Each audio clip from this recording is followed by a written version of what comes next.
ఉదయకాల సమయంలో మనము దేవుని వాక్యాన్ని ధ్యానం చేయడానికి ప్రభు మనకు అనుగ్రహించిన శ్రేష్టమైన సమయాన్ని బట్టి దేవుని ఎంతగానో స్తుతిస్తూ ఉన్నాం.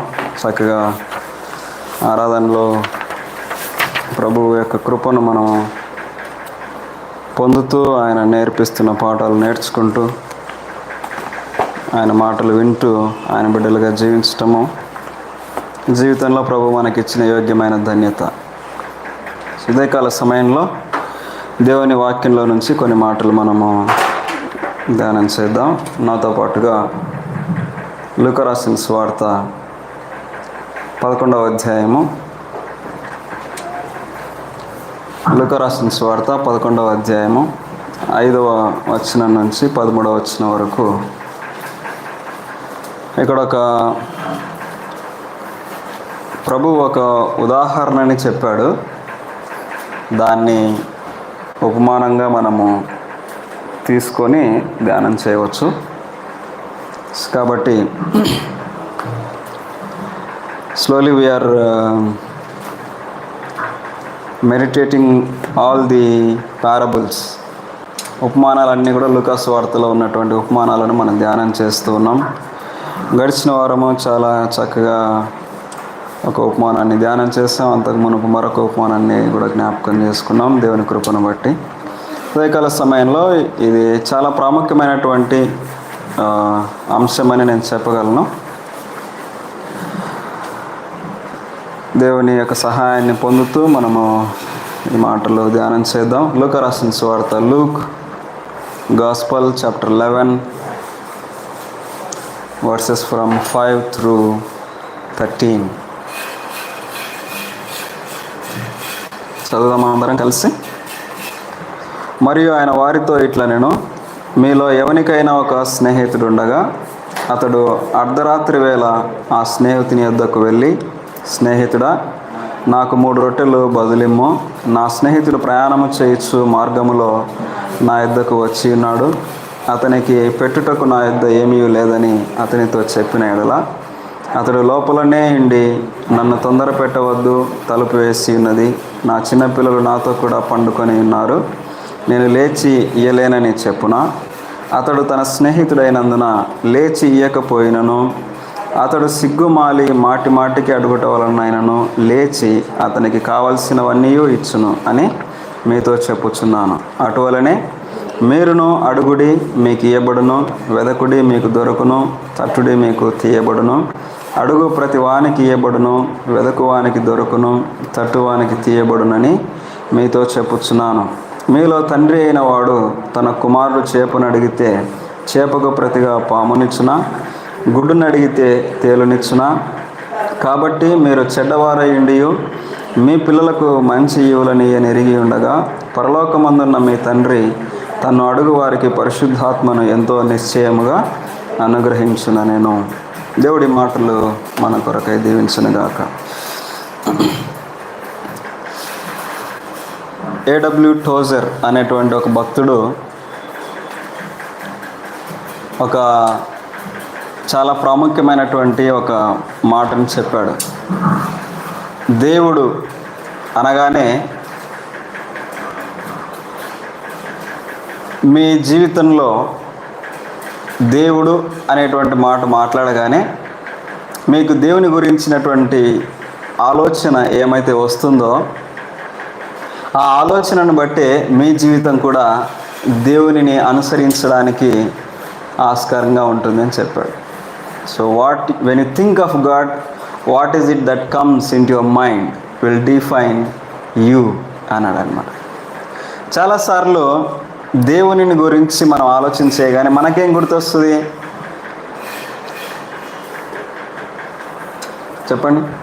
దేవుడు అనగానే ఏం జ్ఞాపకం వస్తుంది మనకు వెంటనే? క్రియేటర్. ఎస్. ఇంకా అంటే ఆలోచించి చెప్పేంత టైం కూడా కాదనమాట ఆయన ఉద్దేశం. దేవుడు అనగానే నీ మైండ్కి వెంటనే ఏం గుర్తొస్తుంది దేవుని గురించి? That is very very very important అని చెప్తాడనమాట. ఎందుకంటే దేవుని గురించినటువంటి అవగాహన మనకు ఎంతైతే ఎక్కువగా తెలుసుకుంటామో దేవుణ్ణి, అంతగా మన యొక్క విశ్వాస పరిమాణం కూడా పెరుగుతుంది. దేవుడు అనగానే వెంటనే మనకి జ్ఞాపకం వచ్చే సంగతి, ఒకవేళ నేను కొన్ని మనకి అర్థం అవడానికి, మనం అర్థం చేసుకోవడానికి జ్ఞాపకం చేస్తున్నాను ఈ మాటలు, అంతేగాని దేవుడు అంతే అని చెప్పట్లేదు. దేవుడు అనగానే మనకి కేవలం మనకి డబ్బు ఇచ్చేవాడు అని అనుకుందాం అనుకోండి. మన ఆలోచన అంతా ఎక్కడి వరకు వస్తుంది దేవుని గురించి? ఆయన ఎప్పుడు చూసినా డబ్బు ఇచ్చేవాడే, డబ్బు ఇచ్చేవాడే, డబ్బు ఇచ్చేవాడే. అది ఒకరి దృక్పథం. లేదు ఇంకొకరిని అడిగామనుకోండి, దేవుడు అనగానే వెంటనే వాళ్ళ గుర్తొచ్చేది ఏంటంటే ఆయన నాకు స్వస్థత కలిగించేవాడు అనేటువంటి ఒక ఆలోచన ఉందనుకోండి. ఎప్పుడైనా సరే దేవుడు అంటే ఇంకేంటి, స్వస్థతే అన్నిటికీ అప్లై చేసేస్తాం. ఇంకా మనకి ఇంకా కదా, దగ్గు, జలుబు, జ్వరము, మోకాళ్ళ పెయిన్, ఇంకా గుండె జబ్బులు, శరీరంలో అన్ని బలహీనతలకి ఆయనే. మన అవగాహన అంటే మనమే చాలాసార్లు ఏంటంటే మన అవగాహన ఏంటంటే దేవుడు అనగానే వచ్చినటువంటి ఇమ్మీడియట్ ఆలోచన ఒకవేళ అదే అయిందనుకోండి, మనం ఎప్పుడు ఆ స్వస్థత గురించి ఆలోచన చేస్తూ ఉంటాం. వాస్తవానికి దేవుడు అంతేనా? కొందరు దేవుడిని గురించి ఆలోచన చేసినప్పుడు ఆయన ప్రేమ గలవాడు అని కొందరు అనుకుంటారు. సో కాబట్టి దేవుడు ప్రేమ గలవాడు అనేటువంటి ఆలోచన అంతవరకు అర్థమైంది అనుకోండి, అప్పుడు వాళ్ళు ఏమో ఆలోచన చేస్తారు, దేవుడు ఎప్పుడు కూడా ప్రేమించేవాడే, ప్రేమించేవాడే, ప్రేమించేవాడే, ప్రేమించేవాడే, అంతకంటే ఎక్కువగా ఇంకెక్కువ దాటదు. దేవుడు కేవలం ప్రేమించేవాడేనా? మనకు దేవుని మీద చాలామందికి ఇంత లిమిటెడ్, చాలా తక్కువ దృక్పథం కలిగి ఉండడానికి కారణం ఏంటంటే because they know God to that extent. అంతవరకే దేవుని గురించినటువంటి అవగాహన వారికి ఉంది. ఇప్పుడు 1వ తరగతి పిల్లవానికైతే ప్రశ్నపత్రం ఎలా ఉంటుంది? క్వశ్చన్ పేపర్ 1 word ఆన్సర్స్ ఎంతవరకు ఉంటే వానికి ఎంత సిలబస్ ఉందో అంతవరకు మాత్రమే 1వ తరగతి పిల్లవానికి. 10వ తరగతి పిల్లలైనా వాళ్ళకి ఒకసారి చదివినటువంటి దాంట్లో క్వశ్చన్ పేపరు, వాళ్ళ క్వశ్చన్స్లో వచ్చినటువంటి క్వశ్చన్స్, వాళ్ళకి తెలియని క్వశ్చన్స్ వచ్చినా సంతోషమే, కానీ అవుట్ ఆఫ్ సిలబస్లో నుంచి క్వశ్చన్ వచ్చిందంటే వెంటనే వాళ్ళు ఏం చేస్తారు, ఇది మా సిలబస్లో లేదంటారు. అవునా కదా? దేవుని గురించినటువంటి ఆలోచన చాలామందికి it is very very very limited. కారణం ఏంటంటే అంతకంటే ఎక్కువగా దేవుణ్ణి ధ్యానించాలి, దేవుడు ఇంకా గొప్పవాడు అనేటువంటి చెప్పే బోధలు లేవు, అలా పురికొల్పే వాళ్ళు తక్కువ ఉన్నారు. ఇంతకంటే చాలే దేవుడు అని సరిపెట్టుకునే వాళ్ళు కూడా ఉన్నారు. ఈ చదివినటువంటి మాటల్లో ఈ మాటలు మనం చదివినటువంటి ప్యాసేజ్లో ఒకవేళ గమనిస్తే ఇది అందరికీ కూడా చాలా చాలా చాలా ఇష్టమైనటువంటి వర్డ్స్ ఉన్నాయి దీంట్లో. అబ్బా చాలు ఇంకా ఈ జీవితానికి అన్నట్టు. ఏంటంటే అడుగుడి మీకు ఇయ్యబడును, వెదకుడి మీకు దొరుకును, తట్టుడి మీకు తీయబడును. ఆ 3 మాటలు తీసుకొని ఇంకా కావాల్సిన సంగతులన్నీ కూడా దాంట్లో మన వాళ్ళు హైదరాబాద్ దమ్ బిర్యానీ తయారు చేస్తారు దాంట్లో నుంచి. అయితే ఈ మాటల్లో చాలా ప్రాముఖ్యమైనటువంటి సంగతి మనకు ఇందులో జ్ఞాపకం చేయబడుతూ ఉంది. దానికంటే ముందు కొన్ని ప్రశ్నలు నేను మిమ్మల్ని అడగాలని ఇష్టపడుతూ ఉన్నాను. వాస్తవానికి ఈ ప్యాసేజ్ అంతా కూడా దీనికి సందర్భాన్ని మనం ఆలోచన చేస్తే 11వ అధ్యాయం 1వ వచనంలోనే మనకు ఈ సందర్భం అంతా 1వ వచనం నుంచి 4వ వచనం వరకు we can get the context. ఇక్కడ ఏంటంటే యోహాను తన శిష్యులకి ప్రార్థన నేర్పిస్తూ ఉంటే యేసుక్రీస్తు ప్రభువును వెంబడిస్తూ ఉన్నటువంటి శిష్యులైనటువంటి వారు మాకు కూడా యోహాను తన శిష్యులకు నేర్పించినట్టుగా మాకు కూడా ప్రార్థన చేయమని యేసుక్రీస్తు ప్రభువుని అడిగారు కదా. యోహాను వలె మేము ఉండాలి అని అడగలేదు, కానీ వాళ్ళు శిష్యులైనటువంటి వారు యోహాను యొద్ద ఉన్నటువంటి శిష్యులకి యోహాను ప్రార్థన నేర్పించాడు. ఏం ప్రార్థన మనకు తెలియదు, కానీ దే ఆర్ ప్రేయింగ్. యోహాను ఏం నేర్పించాడు? బహుశా దేవుని రాజ్యాన్ని గురించి ప్రార్థన చేయమని నేర్పించాడు. Because of his teaching we can understand that కదా. యోహాను పాపక్షమాపణ పొందడం ఎలానో నేర్పించిండో, చాలా ప్రార్థన చేయమని నేర్పించిండొచ్చేమో. బహుశా యోహాను బోధించిందంతా కూడా అదే. సత్యంలో నడవడానికి మమ్మల్ని బలపరచమని ప్రార్థన నేర్పించిండొచ్చేమో, ఎందుకంటే యోహాను ఎప్పుడు కూడా సత్యం కోసమే నిలబడ్డాడు కాబట్టి. That's only the glimpse we can think of. అయితే శిష్యులు అడిగారు యేసుక్రీస్తు ప్రభువుని, ప్రభువా మాకు ప్రార్థన నేర్పించు, ఎలా చేయాలో నేర్పించు అనగానే 2వ వచనంలో నుంచి కూడా ఆయన నేర్పించాడు. దాన్ని మనం ఏమంటాం అంటే పరలోక ప్రార్థన అంటాం కదా. It is very very prominent prayer. అది మనం ప్రతి దినము చేయడానికి ఏమి ఇబ్బంది లేదు, ఆచారంగా కాదు, కానీ దాంట్లో ఉన్నటువంటి ప్రార్థన ఏదైతే ప్రభువు నేర్పించాడో దాని ప్రకారంగా మనము జీవించడానికి ప్రయత్నం చేసేటువంటి ఆశ మనలో నిజంగా ఉంటే we can pray that prayer, the heavenly prayer అంటాం, పరలోక ప్రార్థన కదా అని అంట.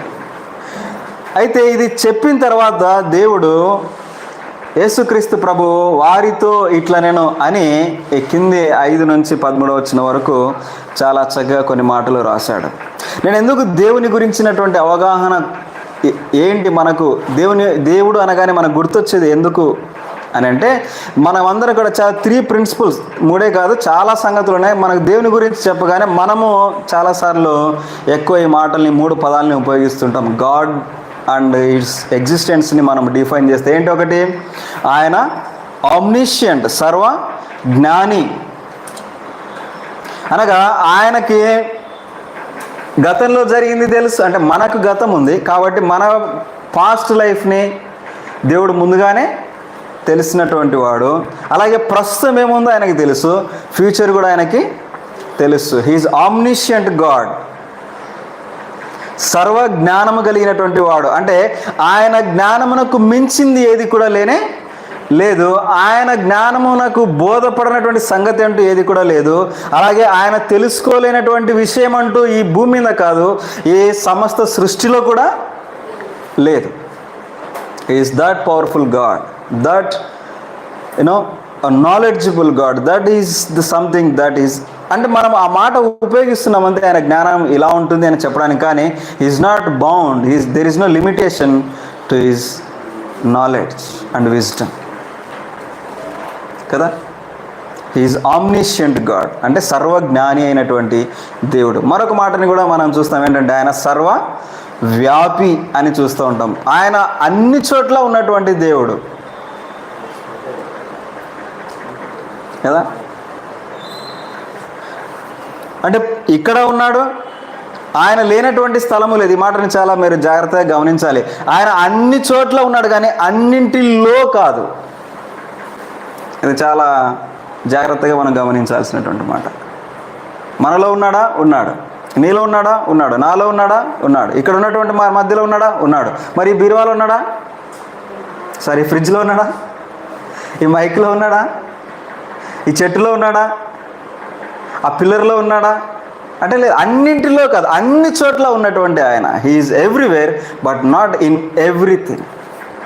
That is something we need to understand. Otherwise everything becomes God, right?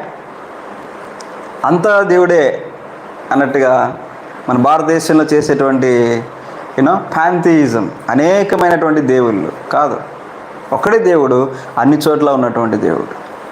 ఎలా సాధ్యమవుతుంది ఆయనకి? ఎలా వివరించగలుగుతాం? ఎంత గొప్ప దేవుడు అని చెప్పగలుగుతాం? గాలి ఎన్ని చోట్ల ఉంది? గాలి ఎంతవరకు ఉంది? విశ్వమంతా గాలి ఉందా? లేదు. ఓన్లీ భూమి మీద, అది కూడా కొద్ది వరకే ఉంది. కానీ దేవుడు విశ్వం అంత అన్ని చోట్ల. అందుకోసమే నాడు దావీదు 139వ కీర్తనలో అనుకుంటా, నేను పాతాళమునకు దిగిపోయినా, సముద్ర అడుగు భాగానికి దిగిపోయినా అక్కడ నువ్వు ఉన్నావు. నేను లేదు రెక్కలు కట్టుకొని, వేకు రెక్కలు కట్టుకుని పైకి ఎక్కడికైనా వెళ్ళిపోదాం అనుకుంటే అక్కడ కూడా నువ్వు ఉన్నావు. ఎక్కడికి వెళ్ళి నేను దాక్కోగలను? అన్ని చోట్ల నువ్వు ఉన్నటువంటి దేవుడు అన్నాడు. దట్ ఈస్ వై పాతాళములో ఉండి నరక వేదన అనుభవిస్తున్నటువంటి ధనవంతుడైనటువంటి వ్యక్తి దేవుణ్ణి చూడగలిగాడు. ఎందుకంటే హీ ఈజ్ స్టిల్ దేవుడు అంత జ్ఞానం కలిగినటువంటి వాడు, దేవుడు అన్ని చోట్ల ఉన్నటువంటి వాడు. మరొక మాట ఏంటంటే హీఈస్ ఆమ్నిపోటెంట్, అంటే ఆయన సర్వశక్తి కలిగిన దేవుడు. సర్వజ్ఞానము, ఆయన జ్ఞానమునకు మించినటువంటి వారు లేరు. ఆయన అన్ని చోట్ల ఉన్నటువంటి దేవుడు, ఆయన సర్వశక్తి కలిగినటువంటి దేవుడు. There is nothing that he cannot move. ఆయన కదిలించలేనటువంటిది అంటూ ఏది కూడా లేదు. గడిచిన వారం మనం చూసాం కదా, ఆయన స్వరాన్ని గురించి మనం ధ్యానం చేసాం. 29వ కీర్తనను ఆయన స్వరం అంట లెబానోను వృక్షములను చీల్చివేస్తుందంట. ఆయన స్వరమే అలా ఉంటే ఆయన నిజంగా ఒకవేళ పని చేయాలని ప్రారంభించి తన చేతితో ఏదైనా చేయడానికి పూనుకుంటే హౌ పవర్ఫుల్ కదా. Is able to do everything. Omnipotent అనే శక్తిమంతుడు. దేంట్లో శక్తిమంతుడు అంటే ఏమైనా చేయడానికి సామర్థ్యం కలిగినటువంటి దేవుడు. We are all having a limited potential. అన్నింటిలో కూడా ఈ 3 సంగతులను చూసుకుంటే భూమి మీద ఉన్న ప్రతి దానికి కూడా ఈ 3 లిమిటేషన్ ఉంది. మన జ్ఞానము కేవలం మనం ఎంతవరకు చదువుకున్నామో, తర్వాత మనం ఎంతవరకు ధ్యానం చేయగలిగామో అంతవరకే మన జ్ఞానము లిమిట్ అవుతుంది. There are so many things that are beyond our knowledge. So many things ఎందుకు? మన పిల్లల గురించే మనకు సరైనటువంటి సంపూర్ణమైన జ్ఞానము. అంటే వాళ్ళు ఏమవుతారో చెప్పగలమా అంటే చెప్పలేం. లేదంటే మనం నేర్చుకున్నటువంటి మనం దేంట్లో అయితే మనం ప్రొఫెషనల్స్ ఉన్నామో, నేను సాఫ్ట్వేర్ అనుకోండి, నాకు తెలిసింది మేము నేర్చుకున్నటువంటి సాఫ్ట్వేర్లోనే ఇప్పటికీ దానికి తెలిసింది మహా అంటే 10-20% అంతే. అయినా దేవుని కృపను బట్టి ఉద్యోగాలు చేస్తున్నాం అనుకోండి, అది వేరే విషయం. అలానే కదా మనం దేంట్లో అయితే మనం ప్రొఫెషనల్స్గా పనిచేస్తున్నామో దాంట్లో కూడా వీ హ్యావ్ షార్టేజ్. దాంట్లో కూడా సంపూర్ణమైనటువంటి నాలెడ్జ్ మనకు లేదు. నేను చెప్పదలుచుకున్న మాట ఏంటంటే our knowledge is very very limited. Omni present. దేవుడు అన్ని చోట్ల ఉన్నటువంటి వాడు. ఎలా మరి మనం ఎన్ని చోట్ల ఉన్నాం? మన ఊహల్లో కూడా ఒక చోటనే ఉండగలుగుతాం at a time. That's our limitation. Omnipotent. ఇంకా శక్తి కలిగినటువంటిది. శక్తి విషయంలోనికి వస్తే ఈ రోజుల్లో మాట్లాడకూడదు శక్తి గురించి మనం. ఎందుకంటే మనం నడవడానికే మనకు శక్తి లేదు సరిగా కదా. 2 అడుగులు వేయగానే ఏమవుతుంది? అలసిపోతున్నాం. అంత శక్తివంతులు అయిపోయాం కరోనా తర్వాత ఇంకా మనం. So in every aspect we have very very limited things. అయితే ఈ మాటలు ఎందుకు చెప్తున్నానంటే దేవునికి అంతా తెలుసు. దేవుడే అన్నీ చేయగలడు. దేవుడే అన్ని చోట్ల ఉండగలడు. మరి అలాంటప్పుడు మనం ప్రార్థన చేయడం అవసరమా? Because he knows everything. మన గురించి అన్నీ తెలుసు. మన గతము తెలుసు, మన భవిష్యత్తు తెలుసు, ప్రస్తుతము తెలుసు. ఆయన అన్ని చోట్ల ఉన్నటువంటి వాడు, అన్నీ చేయగలిగినటువంటి వాడు, అన్నీ ఆయనే చేయగలిగినటువంటి దేవుడు. వాక్యంలో రాయబడిన మాట ఏంటంటే నువ్వు ఏమైతే నువ్వు ఉద్దేశించావో, నువ్వు ఉద్దేశించిన ప్రతి ఉద్దేశాన్ని నువ్వు నెరవేర్చే దేవుడు. Psalm 39 ఐ బిలీవ్ అక్కడ రాయబడినటువంటి మాట. అంటే ఆయన ఉద్దేశించినటువంటి, ఆయన ఇష్టానుసారంగా ఏదైతే చేయాలనుకున్నాడో ఆ ఇష్టమనంతయు కూడా నువ్వు నెరవేర్చే దేవుడవు. Nothing can change your will and mind. నీ ఆలోచనను కానీ నీకున్నటువంటి ప్రణాళికను కానీ ఏవి కూడా ఎప్పుడు కూడా మార్చవు అని వాక్యంలో రాయబడింది. మరి ఆయన అంత జ్ఞానం కలిగిన దేవుడు, అంత శక్తి కలిగిన దేవుడు, అన్ని చోట్ల ఉన్నటువంటి దేవుడు, పరిశుద్ధతలో ఆయనే is the end to the holiness. అన్ని చోట్ల ఉన్నప్పుడు, అంత తెలిసినప్పుడు మన అవసరాలు ఏంటో మనకి ఏమైతే మనకు అవసరమైన అవన్నీ కూడా ఆయన వాక్యంలో రాయబడినట్టుగా మీకు ఏమైతే అవసరమైనా అవి ముందే మీ తండ్రికి తెలుసు అని రాయబడింది కదా. అన్నీ తెలిసినప్పుడు మరి మనము దేవునికి ఇంకా మరలా ప్రార్థన చేయవచ్చా? చేయాల్సిన అవసరం ఉందా? Do we really need to pray God while all these things are already known to God? ఇవన్నీ కూడా దేవునికి ముందే తెలిసినప్పుడు మనము మరలా దేవునికి ప్రార్థన చేయాల్సినటువంటి అవసరం ఉందా? చాలాసార్లు ప్రశ్న అడుగుతాం, ఏం ప్రార్థన చేయాలి ఒకవేళ ప్రార్థన చేయాల్సిన అవసరం ఉంటే కదా? ఏం ప్రార్థన చేయాలి? అది కూడా ఒక ప్రశ్నే. అసలు చేయాల్సిన అవసరం ఏముంది కదా? వాక్యంలో మనం జ్ఞాపకం చేసుకుంటే, మనము సింపుల్గా జ్ఞాపకం చేసుకుంటే, ఒకవేళ అబ్రహాం ప్రార్థన చేశాడా? చేశాడంటారా చేయలేదంటాడు? చేశాడు. హీ డిడ్ ప్రే. ఇస్సాకు ప్రార్థన చేశాడా? చేశాడు. పోనీ ఆదాము ప్రార్థన చేశాడా? చేశాడు. 4-5 అధ్యాయాలు చూడండి ఆదికాండం. లేదంటే యాకోబు ప్రార్థన చేశాడా? చేశాడు. తర్వాత 12 గోత్రాలుగా మారిన తర్వాత వాళ్ళు ప్రార్థన చేశారా? మోసే ప్రార్థన చేశాడా? చేశాడు. యెహోషువ ప్రార్థన చేశాడా? చేశాడు. దావీదు ప్రార్థన చేశాడా? లెక్కలేనన్ని సార్లు చేశాడు. మన కీర్తనలో చదివినప్పుడు ప్రతిసారి నేను మొరపెట్టుచున్నాను, నా మొర ఆలకించు ఆలకించు ఆలకించు. వెన్ అన్ని చోట్ల కూడా దేవుడు ఇంత సార్వభౌమాధికారం కలిగినటువంటి దేవుడు అయినప్పుడు he is when sovereign over all the things, but still God commanded us to pray. What is the need? ఎందుకు అని మనం ఆలోచన చేస్తే దేవుడు చేయవలసినటువంటి ఉద్దేశము ఆయన ఏదైతే చేశాడో, ఒకసారి నెహెమ్యా గ్రంథంలోనికి వద్దాం. ఒకసారి ఒక మాట చూద్దాం. అక్కడ నెహెమ్యా గ్రంథం 1వ అధ్యాయంలో చూడండి. నెహెమ్యా గ్రంథం, నెహెమ్యా చాప్టర్ 1. అక్కడ నెహెమ్యా కూడా ప్రార్థన చేశాడు. ఎలా ప్రార్థన చేశాడు? That is very important.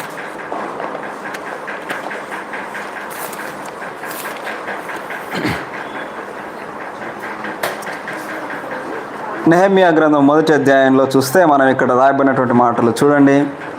5వ వచనం, ఎట్లనగా ఆకాశమందున్న దేవా యెహోవా, భయంకరుడైన గొప్ప దేవా, నిన్ను ప్రేమించి నీ ఆజ్ఞలను అనుసరించి నడుచు వారిని కటాక్షించి వారితో నిబంధనను స్థిరపరచువాడ, నీ చెవియగ్గి నీ నేత్రములు తెరచి నీ సన్నిధిని దివారాత్రము నీ దాసులైన ఇశ్రాయేలీయుల పక్షముగా నేను చేయు ప్రార్థన అంగీకరించుము. నీకు విరోధముగా చేసి పాపము చేసిన ఇశ్రాయేలు కుమారుల దోషము నేను ఒప్పుకొనుచున్నాను. నేనును నా తండ్రి ఇంటి వారును పాపము చేసి ఉన్నాము. నీకు అసహ్యముగా ప్రవర్తించితిమి. నీ సేవకుడైన మోసే చేత నీవు నిర్ణయించిన ఆజ్ఞలనైనను కట్టడలనైనను విధులనైనను మేము గైకొనకపోతిమి. ఇక్కడ జ్ఞాపకం చేస్తున్న మాట ఏంటంటే, ప్రభువా నీవు ఏమైనావంటే ఎట్లా ఆకాశమందున్న యెహోవా దేవా, భయంకరమైన దేవా, గొప్ప దేవా.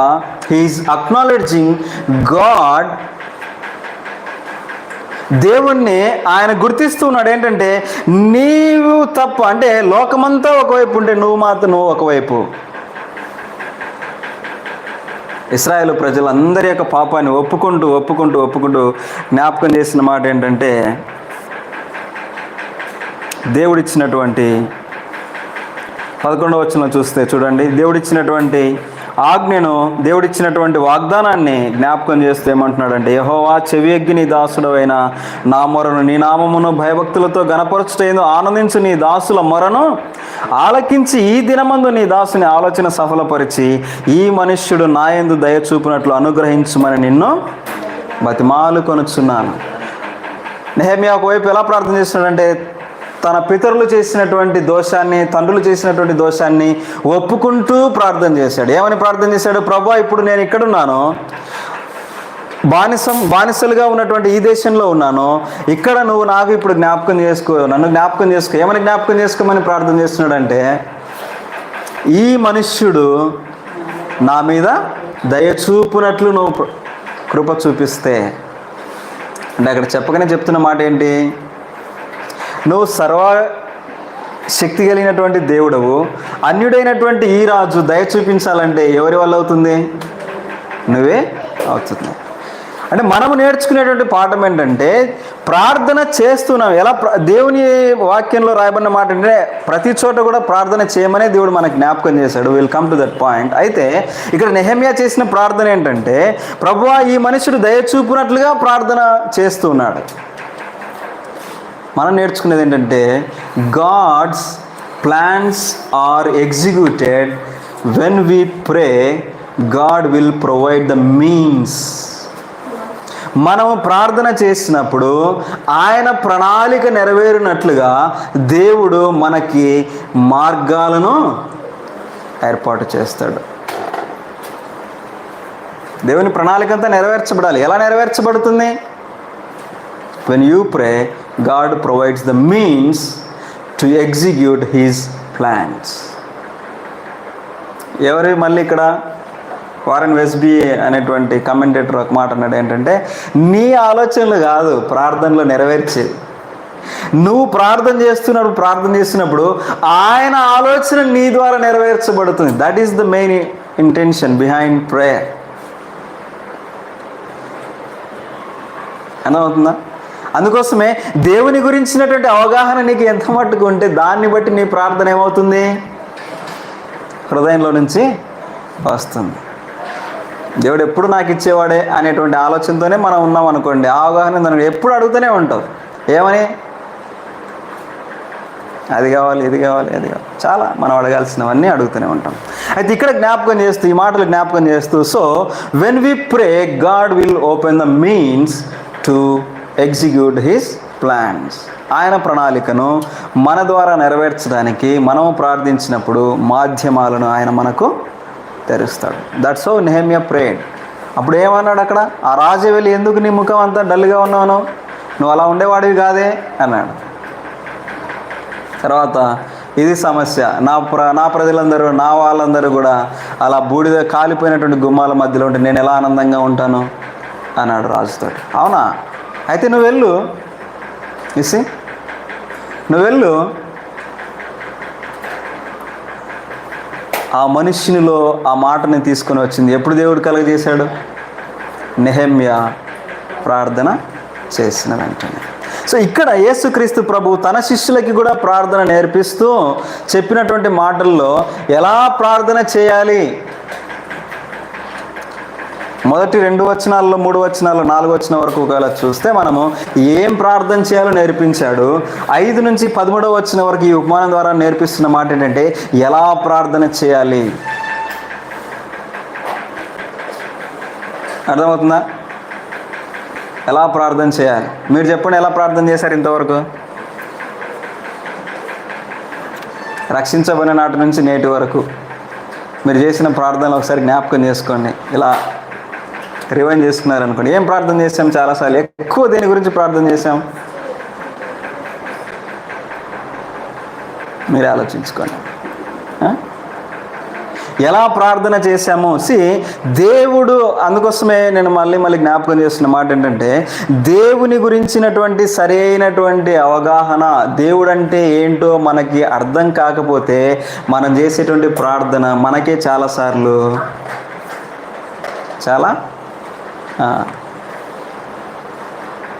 అది వెక్కస్సమవుతుంది. మీకు అర్థమవుతుందో లేదు ఈ మాట? చాలాసార్లు our prayers are like that.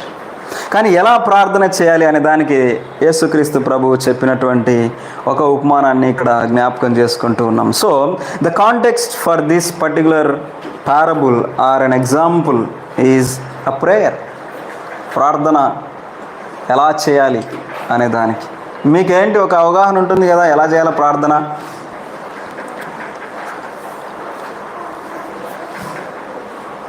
సరే, నేనే చెప్తాను, ఆగండి. 5 నుంచి 13 వరకు ఇక్కడ జ్ఞాపకం చేసుకుంటే, మరియు ఆయన వారితో ఇట్లా, నేను మీలో ఎవరికైనా ఒక స్నేహితుడు ఉండగా. Can you look at that? 5వ వచనము, మీలో ఎవరికైనా ఒక స్నేహితుడు ఉండగా. ఇక్కడ స్నేహితుడు అనేటువంటి మాటకి తెలుగులో స్నేహితుడు అన్నారు, ఇంగ్లీష్లో అయితే స్నేహితుడు అనేటువంటి మాటకి మూల పదం నుంచి మనకి పొరుగువాడైనటువంటి వాడు లేదంటే తెలిసినటువంటి వాడు అనేటువంటి అర్థాన్ని ఇచ్చే విధంగా ఈ మాట చెప్పబడింది. ఫిలియో, neighbour or a friend or an acquainted person. తెలిసినటువంటి వ్యక్తి, ఎవరైనా ఒక వ్యక్తి ఉంటే ఆ వ్యక్తి యొద్దకు అర్ధరాత్రి వేళ ఆ స్నేహితుని యొద్దకు వెళ్ళి అన్నాడు. ఇక్కడంతా మనకు చాలా స్పష్టంగా అర్థమవుతున్న మాట అక్కడ జ్ఞాపకం చేసి, ఈ స్నేహితుని దగ్గరికి అర్ధరాత్రి వేళ ఆ స్నేహితుని యొద్దకు వెళ్ళి, స్నేహితుడా నాకు 3 రొట్టెలు బదులు ఇమ్ము, ఎందుకంటే నా స్నేహితుడు ప్రయాణం చేయొచ్చు మార్గంలో నా యొద్దకు వచ్చి ఉన్నాడు. ఏ సమయంలో వెళ్ళాడు ఈ స్నేహితుడు? Can you look at the Bible? ఏ సమయంలో వెళ్ళాడు? నైట్ కాదు, మిడ్ నైట్లో వెళ్ళాడు. ఇప్పుడంటే మనకి మిడ్ నైట్ అంటే అసలు పెద్ద తేడా తెలియట్లేదు, కానీ పల్లెటూరులోకి వెళ్ళండి ఒకసారి. ఇప్పుడు అక్కడ కూడా కొంచెం మారింది అనుకోండి పరిస్థితి. కాకపోతే ఏ టీవీ, ఏ ఇంటర్నెట్, ఏ కరెంటు లేని ఊరికి వెళ్ళామనుకోండి, మిడ్ నైట్ అంటే ఏంటో మనకు అర్థమవుతుంది. సిచ్యువేషన్ అర్థమవుతుందా? సో రాత్రి వేళ ఈ స్నేహితుడు వచ్చాడు, ప్రయాణం వలన వచ్చాడు. రాత్రి వేళ, అర్ధరాత్రి వేళ ఎలా వచ్చాడు? It is very common. ఎందుకంటే డే టైంలో ఎలాగో ప్రయాణం చేయరు. డే టైంలో ఎందుకంటే ఆ ఎడారి ప్రాంతాలు అవి ఉంటాయి కాబట్టి డే టైంలో ప్రయాణం చేసేదానికంటే చేయరు. It's not preferable. అందుకోసమే సమయం చల్లబడే సమయానికి బయలుదేరి ఇక్కడికి వచ్చేసరికి ఏమవుతుంది, ఆటోమేటిక్గా మిడ్ నైట్ అయ్యింది. ఆ సమయంలో మిడ్ నైట్ అయిన టైంలో ఈ స్నేహితుడి దగ్గరికి వచ్చాడు, ప్రయాణం ద్వారా అలసిపోయాడు. అయితే ఈ ప్రయాణం దగ్గరికి వచ్చినటువంటి ఈ స్నేహితుడు ఏం చేయాలి? ఇప్పుడు వచ్చినటువంటి అతిథిని సన్మానించాలి. ఏం చేయాలి? ఈ స్నేహితుడు ఏం చేశాడంటే అర్ధరాత్రి వేళ తన స్నేహితుడు తన దగ్గరికి రాగానే మరొక స్నేహితుడి దగ్గరికి వెళ్ళాడు. ఎందుకు వెళ్ళాల్సి వచ్చింది? మనలాగా ఫ్రిడ్జులు లేవు, మనలాగా ఎత్తిపెట్టినటువంటిది ఏమీ లేదు. ఇక్కడైతే జ్ఞాపకం చేసిన మాట ఏంటంటే 3 రొట్టెలు బదులిమ్మని అడిగాడు. ఇట్స్ వెరీ వెరీ కామన్ ఆ రోజుల్లో కదా. ఏన్షియంట్ టైంలో అరువు తెచ్చుకోవడం. మనం అంటే ఇప్పుడంటే అప్పుడే డబ్బు గురించి ఆలోచిస్తున్నాం, కానీ ఇప్పటికైనా ఊర్లోకి వెళ్ళండి, 3 పళ్ళ బియ్యం ఏమ్మా, మళ్ళీ ఇస్తాం మాకు వచ్చినప్పుడు, ఒక పడి బియ్యం ఏమ్మా, లేదంటే బ్యాల్ ఏమ్మా, చింతపండు ఏమో, ఇవే తెచ్చుకుంటారు పల్లెటూళ్ళు. మీరు అంటే ఒక 10 years 20 years బ్యాక్ మీ చిన్ననాటి రోజుల్ని జ్ఞాపకం చేసుకుంటే people use to do that. ఇక్కడ కూడా అంతే సేమ్. ఆ సమయంలో ఈ స్నేహితుని దగ్గరికి వచ్చినప్పుడు తన దగ్గర అవి కూడా లేవు. కాబట్టి వచ్చినటువంటి స్నేహితునికి ఇప్పుడు ఆకలితో, మధ్యరాత్రికి వచ్చేసరికి ఆకలితో వచ్చాడు. ఆ స్నేహితుని దగ్గరికి వెళ్ళాలంటే ఇప్పుడు స్నేహితునికి భోజనం అన్న పెట్టాలి, లేదురా ఏం లేవు ఈ రాత్రికి ఇలానే ఆకలితో పడుకోనన్నా చెప్పాలి. అంతే కదా. అప్పు తీసుకోవడానికి వెళ్ళాడు అక్కడికి. కానీ ఎందుకు వెళ్ళాడు? ఏం లేవు కాబట్టి వెళ్ళాడు. మరి ఈ వచ్చినటువంటి స్నేహితుడిని ఆకలితో ఉంచడం ఇష్టం లేక మరొక స్నేహితుని దగ్గరికి వెళ్ళాడు. ఏమని? అప్పు కోసం వెళ్ళాడు. అంటే తనను తాను ఏం చేసుకున్నాడు ఇప్పుడు అక్కడ? అరే నా స్నేహితుడు ఆకలితో ఉండకూడదు, వాడు నా గురించి ఏమనుకున్నా పర్లేదు, నా స్నేహితుడే కదా. మొహమాటం లేకుండా వెళ్ళి అర్ధరాత్రి పూట వెళ్ళి తలుపు కొట్టడానికి అక్కడికి వెళ్ళాడు, స్నేహితుని దగ్గరికి వెళ్ళాడు. చాలా ఇంట్రెస్టింగ్గా ఈ మనం సీన్ ఊహించుకుంటే చాలా అద్భుతంగా అనిపిస్తుంది. అంటే ఎంత సిచ్యువేషన్ ఏంటి అనేది. ఇప్పుడు అర్ధరాత్రి పూట వెళ్ళి అడగడము అనేది చాలా చాలా అబ్నార్మల్ థింగ్. అర్ధరాత్రి రావడం ఒక అయితే ఆ అర్ధరాత్రి టైంలో వెళ్ళి అప్పు అడగడం అనేది మరొక. ఇంత రాత్రి ఎందుకు వచ్చాం కదా.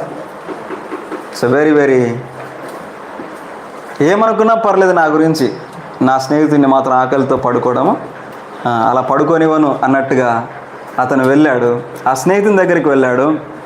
ఇదంతా కూడా మీరు ఆ కాంటెక్స్ట్లో ఊహించుకుంటే చాలా చక్కగా అర్థమవుతుంది ఈ ప్యాసేజ్లో దేవుడు ఏం నేర్పిస్తున్నాడు మనకు అనేది. తర్వాత ఆ తన స్నేహితుడు అంటే పొరుగు వాని దగ్గరికి వెళ్ళాడు. వెళ్ళి ఉన్నటువంటి సంగతి అంతా చెప్తున్నాడు. డోర్ దగ్గరే నిలబడి లోపలికి డోర్ కొట్టకుండా చెప్తున్నాడు. మనకున్నట్టుగా ఇప్పుడేమీ ఇంత ఇదేమి లేదు. ఒకవేళ బహుశా అక్కడ చెప్పినటువంటి సంగతిని బట్టి మనం అర్థం చేసుకునేది ఏంటంటే అందరూ కూడా కలిసి ఒకే రూమ్లో తల్లిదండ్రుల దగ్గర పిల్లలు కూడా పడుకొని ఉంటారు. సో ఒకరి మీద ఒకరు పడుకొని ఉండొచ్చు, పిల్లల్ని వాళ్ళు ఆలన పాలన చేస్తూ పడుకోవచ్చు. వాళ్ళని లేపడం ఇష్టం లేదన్నట్టుగా ఇక్కడ చెప్తున్నాడు. అక్కడ వెళ్ళి పిలుస్తున్నాడు, డోర్ కూడా కొట్టలేదు. మ్యాక్సిమం డోర్ దీంతో తయారు చేసి ఉంటారు. ఆ అర్ధరాత్రి వేళ మహా అయితే ఒక చెక్క లేదంటే ఏదైనా ఒక రేకు, అంతకంటే ఏముండదు కదా. ఆ కొట్టినప్పుడు కూడా సౌండ్ కూడా డిస్టర్బ్ అయ్యేటువంటి పరిస్థితి ఉంటుంది. కాబట్టి ఆ లోపల ఉన్నట్టు స్నేహితుడు ఏమన్నాడంటే మొదటగా ఇక్కడ మనం అర్థం చేసుకుంటే ఏం చెప్పబడిందంటే వాళ్ళందరినీ లేపడం, వాళ్ళని డిస్టర్బ్ చేయడం నాకు ఇష్టం లేదు అని ఒకసారి చెప్పినట్టున్నాడు. చెప్పునా అని ప్రశ్నించాడు. కానీ అక్కడ మాటికి అడగడం వల్ల రాయబడిన మాటను బట్టి మనం ఏం జ్ఞాపకం చేసుకోవచ్చు అంటే అక్కడ ఆ స్నేహితుడు ముందుగా ఏం చెప్పండి, ఈ సమయంలో ఎందుకు వచ్చావు, అంత అవసరం ఏముంది, ఇప్పుడైనా నేను రాలేను, పిల్లలంతా పడుకున్నారో వాళ్ళని లేపడం చాలా ఇబ్బంది అన్నట్టుగా చెప్పాడు. కానీ ద్వారం దగ్గర ఉన్నటువంటి ఈ స్నేహితుడు మాత్రం తన స్నేహితుడు ఆకలితో వచ్చాడు, ఆహారము కావాలి కాబట్టి ఎట్లనైనా సరే ఆహారం తీసుకొని వెళ్ళాలి, ఇతను మాత్రం నాకు ప్రొవైడ్ చేస్తాడు అని అక్కడ తెలుగులో చాలా చక్కగా ట్రాన్స్లేట్ చేశారు ఈ మాటని. సిగ్గుమాలి మాటికి అని అంటే ఏంటి, ఏ మాత్రము కూడా లేదు అని చెప్పినప్పుడు నామోసి పడట్లేదు. కారణం ఏంటంటే నా స్నేహితుడే కదా, వాళ్ళ దగ్గర నా మర్యాద పోయేది ఏముంది కదా. ఒకసారి అడిగాడు, డోర్ కొట్టకుండానే అడిగాడు, వినపడుతుంది, లేదురా ఇప్పుడు అంతా పడుకున్నారు డిస్టర్బ్ అవుతుందిలే అన్నాడు. అయినా మళ్ళీ అడిగాడు, 3 రొట్టెలు బదులిమ్ము అన్నాడు. మాటి మాటికి అడగడం వలన లోపల ఉన్నటువంటి వ్యక్తి గురించి యేసుక్రీస్తు ప్రభువు చెప్పి తన స్నేహితుడైనందున అని రాయబడింది. ఎవరు? తన స్నేహితుడైనందున మాటి మాటికి అడుగుతున్నాడు కాబట్టి లేచి వచ్చి కదా అతనికి కావలసినవన్నీ ఇచ్చును అని రాయబడింది. అడిగింది ఏంటి? 3 రొట్టెలు. ఇక్కడ ఇవ్వబడింది, ఇక్కడ రాయబడిన మాట ఏంటంటే అడిగినవన్నీ ఇచ్చును. ఈ మాటల్లో మాటి మాటికి అనేటువంటి మాటని మనం జ్ఞాపకం చేసుకోవాలి. Is again and again and again. ఎలా అడిగాడు?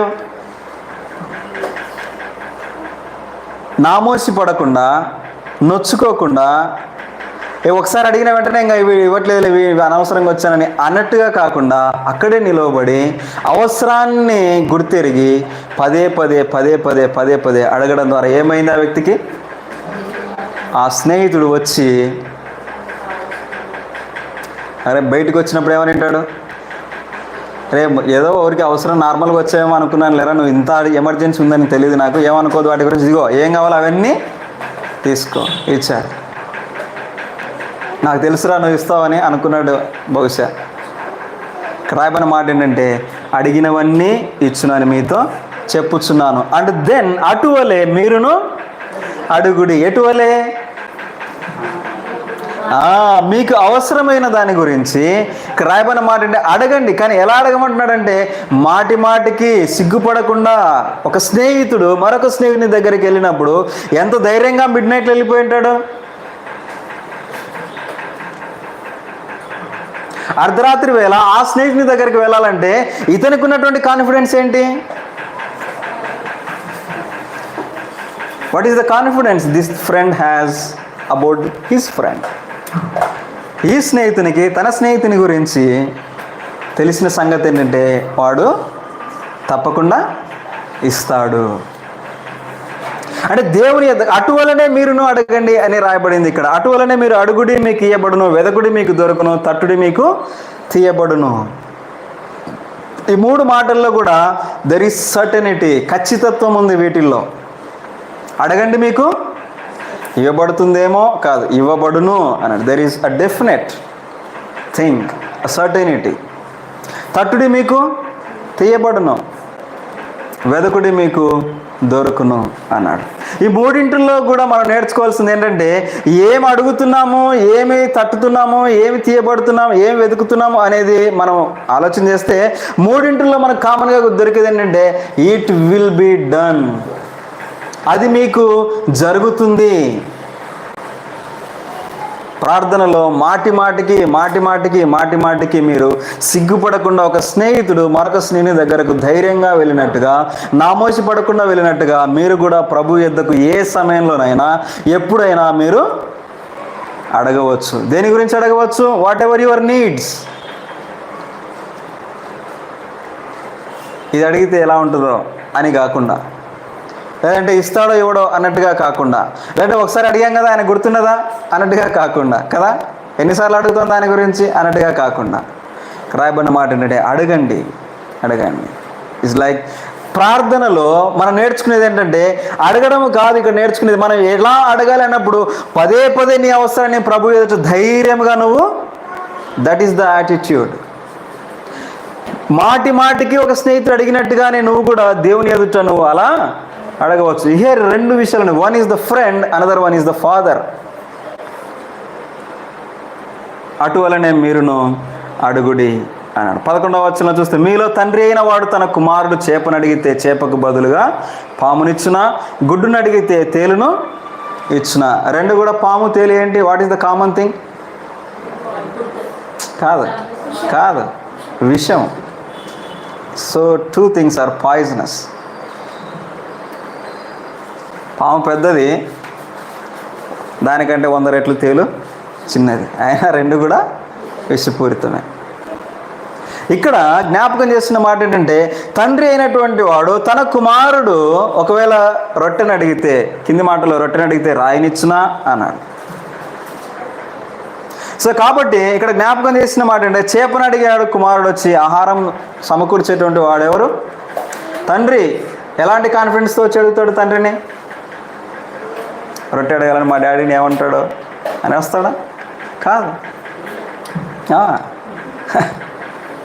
యు సీ ది రైట్ఫుల్ ఒక హక్కుతో అడిగినట్టుగా వచ్చి అడుగుతారు, నిర్మోహమాటంగా అడుగుతారు, సిగ్గుపడకుండా అడుగుతారు. మన అడిగినాట్లే అప్పుడు ఇవ్వలేదు, ఇప్పుడు ఏమిస్తాడో మరి అట్లా అనుకోరు. అప్పుడు అడిగిన కోరిక అప్పుడే, ఇప్పుడు అడిగేది ఇప్పుడే. But what we see from them is, వాళ్ళలో మనం చూసేది ఏంటంటే ధైర్యంగా వచ్చి అడుగుతారు, నిర్మోహమాటంగా వచ్చి అడుగుతారు, ఇబ్బంది పడకుండా వచ్చి అడుగుతారు, ఏ మాత్రం సంకోచించకుండా వచ్చి వాళ్ళకి ఏం కావాలో అది క్లియర్గా అడుగుతారు. దేవుడు నేర్పిస్తున్న పాఠం ఏంటంటే, ఒక తండ్రి యొద్దకు తన కుమారుడు వచ్చి చేపను అడిగితే చేపనివ్వకుండా పామునిస్తాడా? కింది మాటలు చాలా స్పష్టంగా ఉన్నాయి రెండింటిలో కూడా. అంటే యేసుక్రీస్తు ప్రభు ఇక్కడ కంపేర్ చేస్తున్నది ఏంటంటే, చేపను అడిగాడు, పాముని ఇస్తాడా? ఇవ్వడు. గుడ్డును అడిగాడు, తెలనిస్తాడా? ఇవ్వడు. రొట్టెని అడిగాడు, రాయినిస్తాడా? ఇవ్వడు. ఆ మూడు సంగతుల్లో కూడా తండ్రి ఎప్పుడు కూడా తన కుమారుడు అడిగిన దానికి ఇవ్వడానికే ప్రయత్నం చేస్తాడు, కానీ దానిని ఆపోజిట్గా చేయడు అనేది అక్కడ జ్ఞాపకం చేస్తున్నటువంటి మాట. కాబట్టి ఇక్కడ రాయమనం, మీరు చెడ్డవారయ్యుండియు అన్నాడు. It is so profound word, చాలా గంభీరమైనటువంటి మాట. మీరందరూ చెడ్డవారే అంటున్నాడు యేసుక్రీస్తు ప్రభు. కాబట్టి మీరు చెడ్డవారే, మీరు అంటే ఇమ్మీడియట్గా ఒకవేళ మనం ఆలోచన చేస్తే అక్కడ శిష్యులు ఉన్నారు. శిష్యులకి జ్ఞాపకం చేసి చెప్తున్న మాట ఏంటంటే, మీలో ఒక స్నేహితుడు ఉంటే అని చెప్పాడు, కాబట్టి మీరు ఆ స్నేహితుడు అడిగినట్టుగా అడగమని చెప్పాడు. కాబట్టి ఇక్కడ మీలో ఒకవేళ తండ్రిగా ఎవరైనా ఉంటే, నువ్వు తండ్రి అయితే నీ కుమారునికి అని చెప్పాడు. ఇమ్మీడియట్గా మీరు చెడ్డవారయ్యుండి అని జ్ఞాపకం చేశాడు. అంటే మనం అందరం ఏంటి ఇక్కడ జ్ఞాపకం చేసి దీనిలో మనకు అర్థం నేర్చుకోవాల్సిన మాట ఏంటంటే, మనము చెడు చేయట్లేదు కానీ బట్ స్టిల్ ఆ కీడు, ఆ పాపం అనేది మనల్ని ఇంకా ఈ శరీరంతో ఉన్నప్పుడు మన మీద అదేం చేస్తుంది? ఏలుబడి చేస్తూనే ఉంటుంది. కీప్ క్వైట్ కదా. ఇక్కడ జ్ఞాపకం చేస్తున్న మాట ఏంటంటే, మీరు చెడ్డవారు అంటే మీరు చెడు చేస్తున్నారని కాదు, you are still in that bondages. అయినప్పటికీ కూడా ఇది వాస్తవం కాదా? మన జీవితంలో మనం అన్నిసార్లు మంచి చేయము, అన్నిసార్లు చెడు చేయము, కానీ అప్పుడప్పుడు మంచి చేస్తాం, అప్పుడప్పుడు చెడు చేస్తాం. That is the nature. అంటే యేసుక్రీస్తు ప్రభు వారికి చెప్తూ, ఒక తండ్రి ఒక స్నేహితుడు అలా ప్రవర్తించినప్పుడు, మాటికి అడుగుతున్నప్పుడు, మీరు చెడ్డవారిగా ఉన్నప్పుడే మీరు మీ పిల్లలకు మంచి వాటిని ఇవ్వాలని మీరు ఆశిస్తూ ఉంటే, what about God? What about God? ఆయన చెడ్డవాడు కాదు, ఆయన పరిమితి కలిగిన వాడు కాదు, ఆయన ఇది మాత్రం ఇవ్వగలడు, ఇది ఇవ్వలేడు అనేటువంటి లిమిటేషన్ ఆయనకి లేదు. అర్థమవుతుందా? He can do everything. ఆయన సర్వశక్తి గలవాడైనప్పుడు, సర్వజ్ఞానము కలిగిన వాడైనప్పుడు, ఆయన అన్నీ చేయగలిగినప్పుడు, see the picture of God is so wider here. అంటే మనము చెడ్డవారము ఒకదాంతో కంపేర్ చేస్తూ, చిన్నదాని నుంచి జ్ఞాపకం చేస్తూ ప్రభు ఇలా చూపిస్తున్నాడు, ఆయన గొప్పవాడు. పరలోకమందున్న మీ తండ్రి. You see how many kilometres between the heaven and the earth అంటే ఏం చెప్తాం? ఎన్ని కిలోమీటర్ల దూరం ఉంది భూమికి ఆకాశానికి? చెప్పండి పిల్లలు, స్టూడెంట్స్. భూమికి ఆకాశానికి ఎన్ని కిలోమీటర్ల డిస్టెన్స్ ఉంది?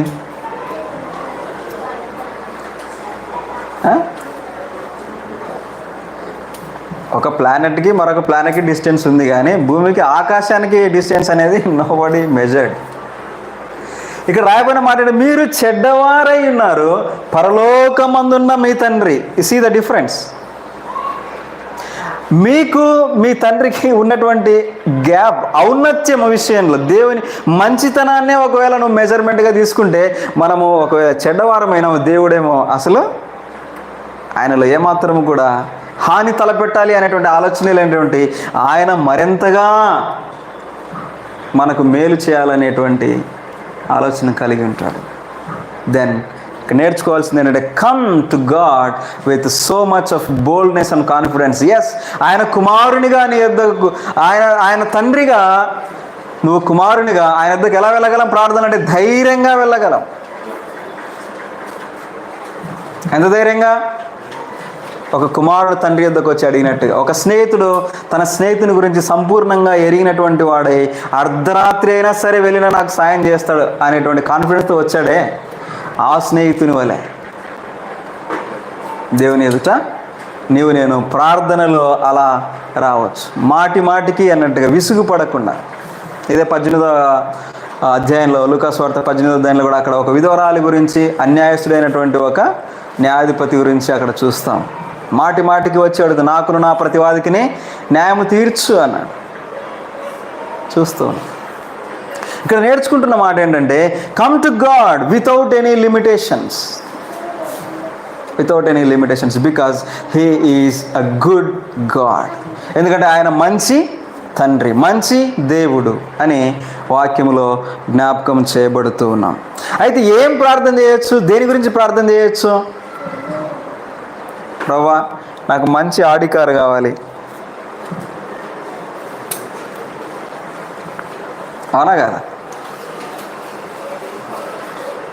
మంచి ఇండిపెండెంట్ హౌస్ కావాలి. ఒకవేళ మనం చెప్పాలంటే ఒక 10 అడుగులు మంచి గ్రీన్ మ్యాట్ వేసుకొని సాయంత్రం పూట అక్కడ కూర్చొని ఆకాశాన్ని చూసుకుంటూ, సూర్యుని చూసుకుంటూ, ఇన్ని స్నాక్స్ తినుకుంటూ నా పిల్లలతో కలిసి ఆనందిస్తాను. ఏనా మన కోరికలు? ఏంటి మన కోరిక? సో ఏమడుగుతుంది? What is that we ask God చాలాసార్లు కదా. ఏమడుగుతాం? చిన్నప్పుడు చిన్నపిల్లల అంటే నేను చాలాసార్లు అలా అనుకున్నాను. ఇప్పుడు నాకు ఎవరన్నా ప్రత్యక్షమై ఏం కావాలి నీకు అని అడిగితే నేను మంచి మిషన్ గన్స్ కావాలి, ఇలా యుద్ధం చేయాలి, అలా యుద్ధం చేయాలి. ఏంటి దేవుని యొద్దకు వచ్చి మనం అడిగేది? అందుకోసమే there is a severe warning in the Bible ఎలా అడగాలి అని. యాకోబు రాసిన పత్రికలో మనం చూస్తే 4వ అధ్యాయం 3వ వచనంలో చూస్తే అక్కడ రాయబడినటువంటి, మీరు అడుగుతూ ఉన్నారు, not that you are not asking, you are asking but you are not getting. మీరు అడుగుతున్నారు కానీ మీకు దొరకటం లేదు. చూడండి ఎందుకో. చూడండి ఒకసారి యాకోబు పత్రిక 4వ అధ్యాయము 3వ వచనం 2వ వచనం నుంచి చూడండి. మీరు ఆశించుచున్నారు కానీ మీకు దొరకటలేదు, నరహత్య చేయుదురు, మత్సరపడుదురు కానీ సంపాదించుకొనలేరు, పోట్లాడుదురు, యుద్ధము చేయుదురు కానీ దేవుని అడుగనందున మీకేమీ దొరకటం లేదు. అడగలేదు కాబట్టి దొరకటం లేదు. ఇప్పుడు మనం ఏమనుకుంటే, మేము అడుగుతున్నాం కానీ కూడా దొరకట్లేదు మాకు. అది ప్రశ్న చాలామంది. అయితే ఎలా అడుగుతున్నారు? మీరు అడిగినను, యు సీ దిస్ వర్డ్, 3వ వచనము, మీరు అడిగినను మీ భోగముల నిమిత్తము వినియోగించుటకై దురుద్దేశముతో అడుగుదురు గనుక మీకేమీ దొరకటలేదు. దాని గురించి అడుగుతున్నారు, భోగముల నిమిత్తం అడుగుతూ ఉన్నారు. లైసెంటియస్, విచ్చలవిడితనానికి దారి తీసేటువంటి సుఖభోగాల నిమిత్తం మీరు అడుగుతూ ఉన్నారు, దురుద్దేశముతో అడుగుతూ ఉన్నారు కదా. అడుగుతున్నారు ప్రార్థన. ఇప్పుడు అన్ని సంఘాల్లో, అన్ని చోట్ల కూడా ఏంటంటే ఈ భోగము అనేది ఆశీర్వాదం అనేటువంటి పేరుని ఆకుపై చేసిందనమాట. అర్థమవుతుందా? ఈ భోగము అనేటువంటి ఈ సుఖాన్ని ఆశీర్వాదం అనేటువంటి పేరుతో కప్పివేసి ఏం మాట్లాడుతున్నాడు? అడగండి, దేవుణ్ణి ఇస్తాడు. అందుకోసమే ఇక్కడ ఒక మాట రాయబడింది ఏంటంటే, ఒక ఆయన అన్నాడు, రొట్టె అక్కడ 11వ అధ్యాయంలో, ఇదే లూకాసు వార్త 2వ అధ్యాయం, యేసుక్రీస్తు ప్రభు నేర్పించిన పాటలు, మా అనుదిన ఆహారం మాకు నేడు దయచేయము అనేటువంటి మాట. అనుదిన ఆహారం మాకు నేడు మాకు దయచేయము అని చెప్తూ, అక్కడ వాళ్ళకి ఆహారం అంటే ఏంటి? రొట్టె.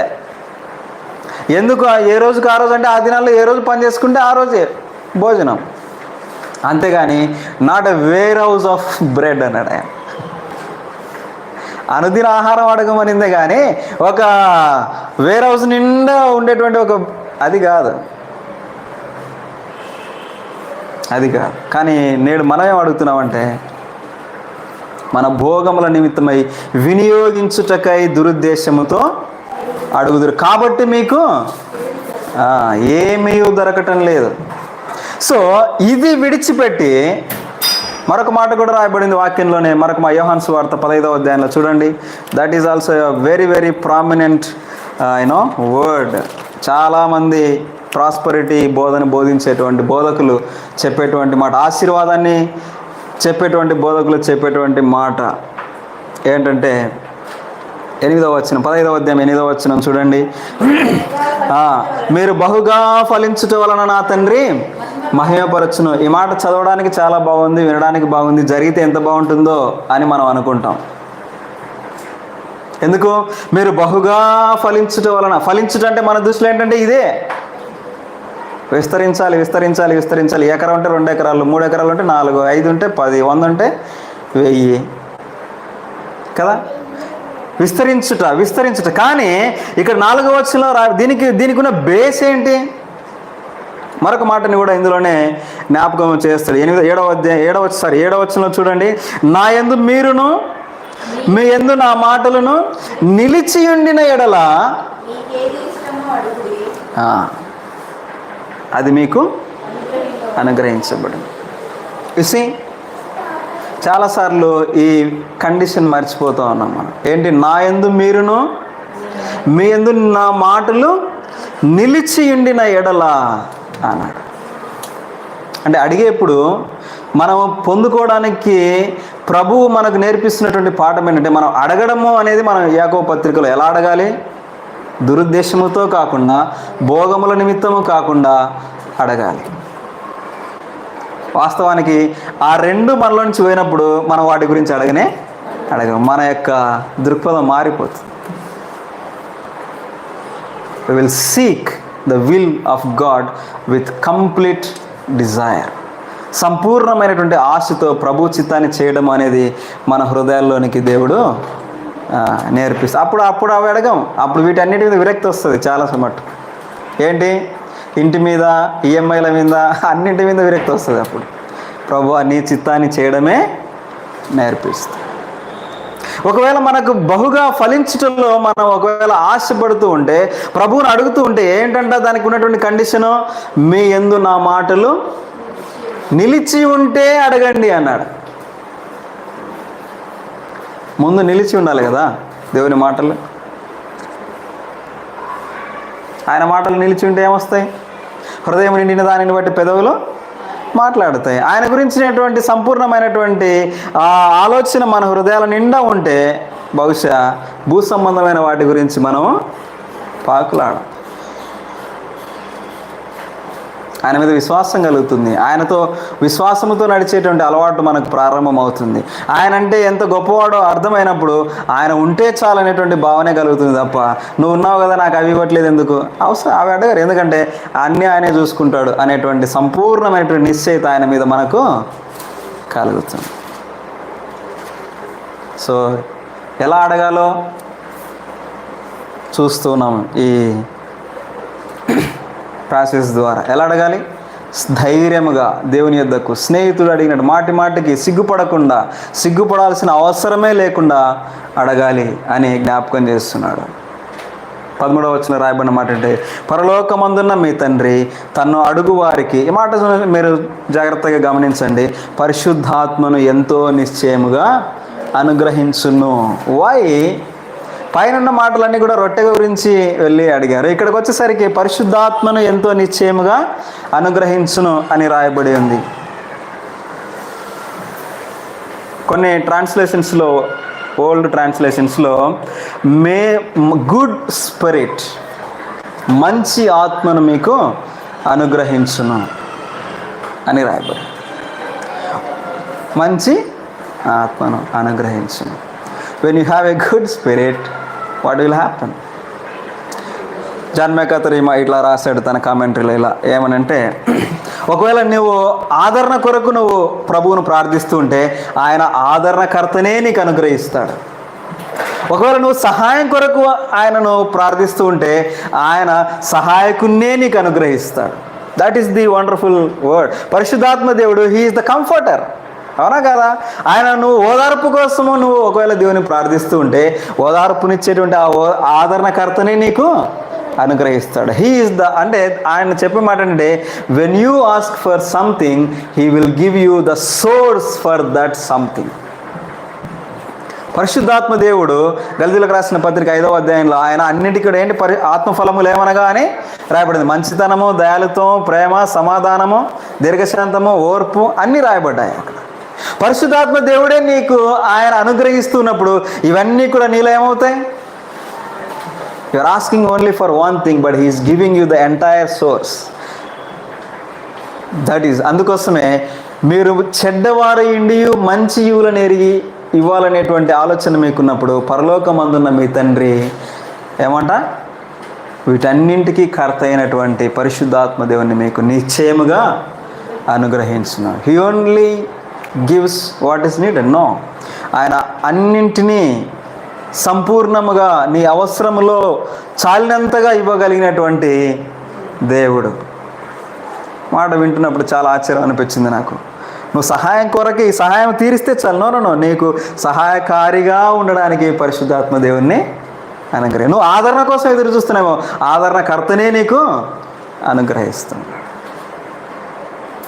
విజ్ఞాపన చేయాలనేటువంటి ఆశ నీలో ఉంది కదా, నీతో పాటుగా ఇంటర్సీడ్ చేయగలిగేటువంటి క్యాపబిలిటీ కలిగినటువంటి, ఆ విధంగా నీతో కలిసి ప్రార్థన చేయగలిగేటువంటి దేవుణ్ణి నీకు పరిశుద్ధాత్మని అనుగ్రహిస్తున్నాడు. What a wonderful God.